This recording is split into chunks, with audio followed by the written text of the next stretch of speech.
Hi అండి, అందరికీ కృష్ణాష్టమి శుభాకాంక్షలు. మా ఇంట్లో అయితే చిన్ని కృష్ణుడిని అయితే ఇలా రెడీ చేసుకున్నానండి. అలాగే రాధాకృష్ణ ఫోటో కూడా పెట్టుకున్నాను. ఆయనకి వనం అంటే చాలా ఇష్టం కదండి, అందుకనే చెట్లతో అయితే డెకరేషన్ చేశాను. ఇక్కడ వచ్చేసి కృష్ణయ్యకి వేయడానికైతే పూలైతే రెడీ చేసి పెట్టుకున్నాను. అలాగే దీపాలు వెలిగించడానికైతే కూర్మ దీపాలు అయితే పెట్టేసుకున్నాను.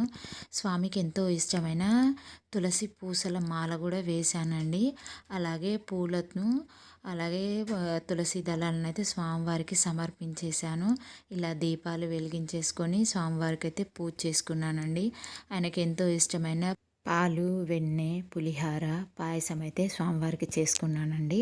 చిన్ని కృష్ణయ్య పాదాలు కూడా వేసుకోవడానికి నాము అయితే రెడీ చేసి పెట్టుకున్నాను. ఇక్కడ వచ్చేసి ఇంకా స్వామివారికి అయితే సింపుల్గా అయితే పూజ చేసుకున్నాను. ఇంకా ఆయనకు వచ్చేసి ప్రసాదం అయితే సమర్పించానండి.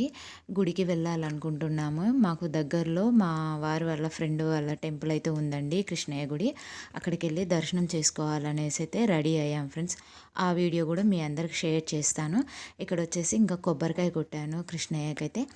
అలాగే ఇంకా హారతి ఇచ్చాక పాదాలు వేసుకుంటాను నేను ప్రతి ఇయర్ అయితే.